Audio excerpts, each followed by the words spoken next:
안녕하세요. 현실주의자입니다. 이번엔 증시에 좀 데이터를 보겠습니다. 증시에 돈이 없어지고 있습니다. 하락이 멈추려면 이것이 필요합니다. 한번 같이 보시죠. 먼저 좋아요, 구독하기 부탁드릴게요.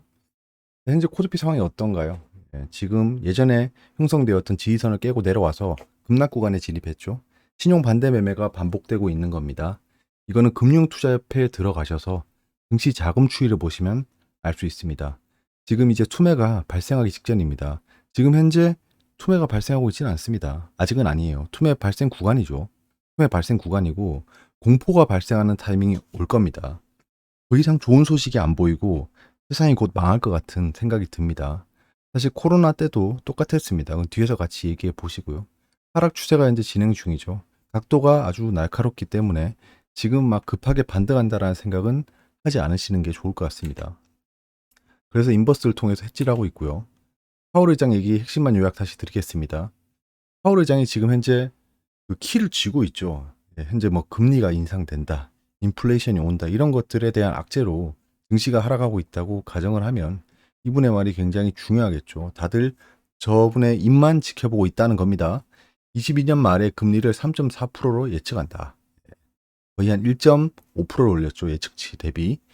22년 경제 성장률은 1.7%로 전망한다. 당초 1.1% 떨어뜨렸죠. 24년부터는 금리 인하를 할 거다. 그러니까 24년까지는 금리를 인상한다는 거겠죠. 물가 상승 이유는 러시아랑 중국 때문이다. 나 때문이 아니다. 대차 대조표는 대폭 축소 예정이다. 긴축을 한다는 거죠. 결국엔 채권 중심이나 모기지 채권 중심으로 팔겠죠. 증시 주변 자금에 대해서 얘기를 해보겠습니다. 이름 그대로입니다. 증시 주변을 맴돌고 있는 거예요. 증시에 투입될 수 있는 예비군입니다. 자, 그러면 지금 증시 주변 자금 추이를 보겠습니다. 이거 제가 늘 보는 지표죠. 오늘 좀 가져와 봤습니다. 노란색으로 색깔 칠한 것이 그 공매도 잔고량입니다. 이걸 한번 보고요. 빨간색이 지수입니다. 빨간색이 지수인데 자, 이렇게 떨어졌다가 끝까지 올라간 다음에 하락을 시작했습니다. 아주 완만한 하락을 시작했죠. 그거랑 같이 증시 주변 자금은 여기 하늘색 음영을 보시면 됩니다. 쭉 올랐다가 증시 주변 자금이 떨어지고 있습니다. 현재 추이가 그렇다는 겁니다. 근데 여기서 보시면 이 파란색 진한 선이 신용입니다. 신용도 계속 상승하다가 하락하고 있죠. 지수랑 같이 가고 있습니다. 지수랑 같이 신용은 움직인다. 신용이 약간 따라가는 경향이 있죠. 당연히 신용을 일으켜서 지금 현재 버블까지는 아니지만 상승을 이끌어 왔으니까요. 자, 그러면 이 노란색 선을 보겠습니다. 이 타이밍이 뭐죠? 공매도 재개 시점입니다. 묘하게도 공매도 재개 시점부터 하락을 시작합니다. 공매도 재개 시점부터 하락을 시작한다. 그러면서 공매도가 계속 쌓였습니다. 지금 이만큼 쌓였죠. 공매도 잔고가 이만큼 올라왔습니다. 지금 공매도 잔고가 어느 정도 수준입니까? 예전 대비하면 거의 비슷한 수준까지 왔죠. 예전에 보유하고 있던, 그러니까 코로나 직전에 보유하고 있던 공매도 잔고까지 복구가 됐다. 결국엔 이 시장의 하락은 공매도가 이끈 겁니다. 공매도가 이끈 거다. 이렇게 되면 몇 가지 포인트가 있겠죠. 자, 공매도가 줄어들길 기다려야겠다. 두 번째, 공매도에 대해서 그 정부나 금융 차원에서 컨틴전시 플랜, 긴급 플랜이 발생할 수도 있겠구나. 어떤 거냐 하면 공매도를 금지시킨다. 약간 이런 게 발생할 수 있겠죠. 왜냐? 지금 현재 개인 투자자가 증시에 들어와 있는 비율이 높습니다. 정부에서 굉장히 관심 있게 보고 있겠죠. 그럼 그들의 민심을 달래기 위해서는 예전에 통했던 방법인 컨틴전시 플랜을 가동하는 겁니다. 공매도를 금지하고 기관 투자자가 역할을 확대할 수 있도록 좀 세제 혜택을 주고 그리고 증시 안정기금 같은 걸 도입하고 이런 것들이 곧 발생할 수 있다는 예측을 할 수 있습니다. 그럼 시장이 안정이 되겠죠. 그때부터는. 왜? 사람들의 학습 능력이 있잖아요. 예전에 그 상황이 발생했을 때부터 상승했었구나. 그러면 그 상황이 발생하면 상승하겠구나 라는 생각을 하게 됩니다. 증시 주변 자금이 축소되고 있죠. 신용 잔고 감소가 아직 미미합니다. 보시면 알겠지만 공매도는 언젠가는 청산해야 될 대상입니다. 지금 공매도 잔고가 쌓이고 있죠. 자, 그럼 언제 바닥인가가 중요하겠죠. 당초 2400대가 바닥권으로 판단했었죠. 이제는 투매 구간에 진입하고 있습니다. 투매 구간에 들어가고 있는 거예요. 그러면 오늘도 아슬아슬했지만 사이드카나 서킷 브레이커, 사이드카는 5% 하락, 서킷 브레이커는 10% 하락 정도로 간단하게 생각하시면 됩니다. 이런 것들이 발생한 후에 빠르게 반등이 예상되죠.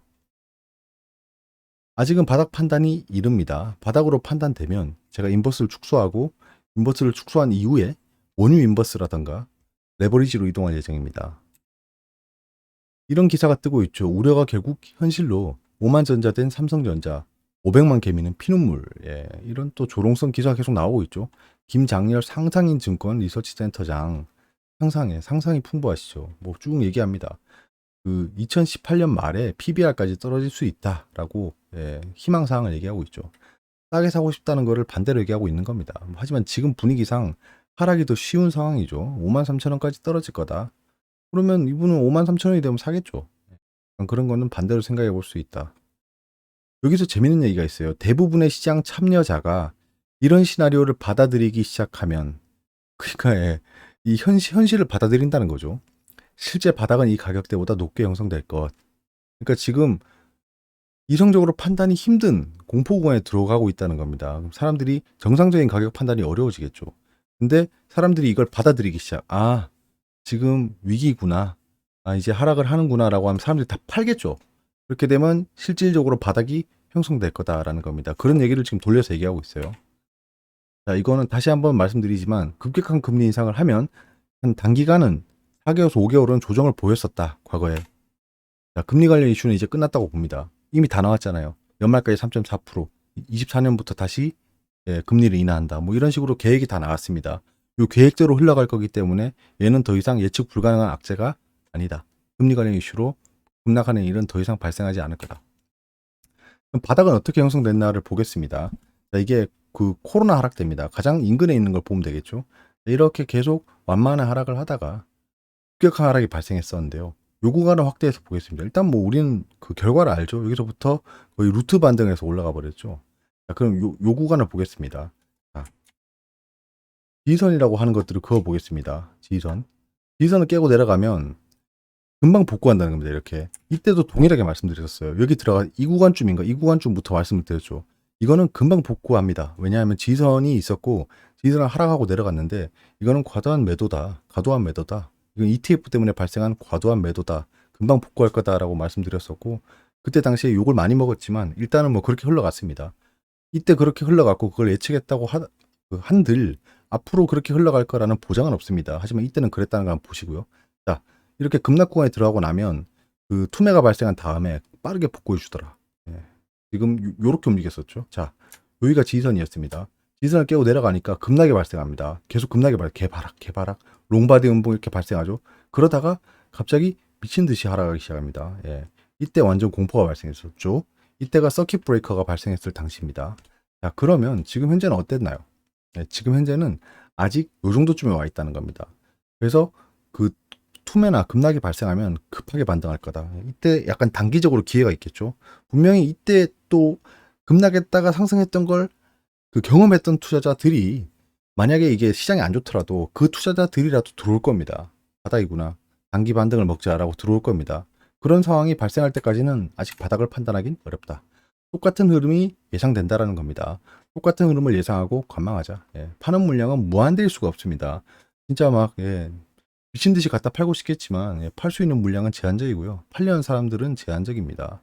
결국에는 파는 사람과 사는 사람의 싸움인데 파는 사람은 점점 줄어드는 거예요. 떨어지면 떨어질수록 파는 사람은 줄어들고 있다는 겁니다. 파는 사람이 계속 막 클론의 습격처럼 막 오면 좋겠지만 어떤 주체들은 그렇지가 않다. 팔다 보면 더 이상 파는 사람이 줄어들고 사는 사람이 더 많아지는 타이밍이 온다. 이런 거를 뒷받침할 수 있는 게 공매도겠죠. 공매도는 아까 말씀드렸다시피 언젠가는 상환해야 되는 물량입니다. 근데 과도한 급락이 발생하고 반등이 예상되는 타이밍에 과연 지속적으로 공매도를 할 수 있을까요? 단기적으로 쇼트 커버링을 하겠죠.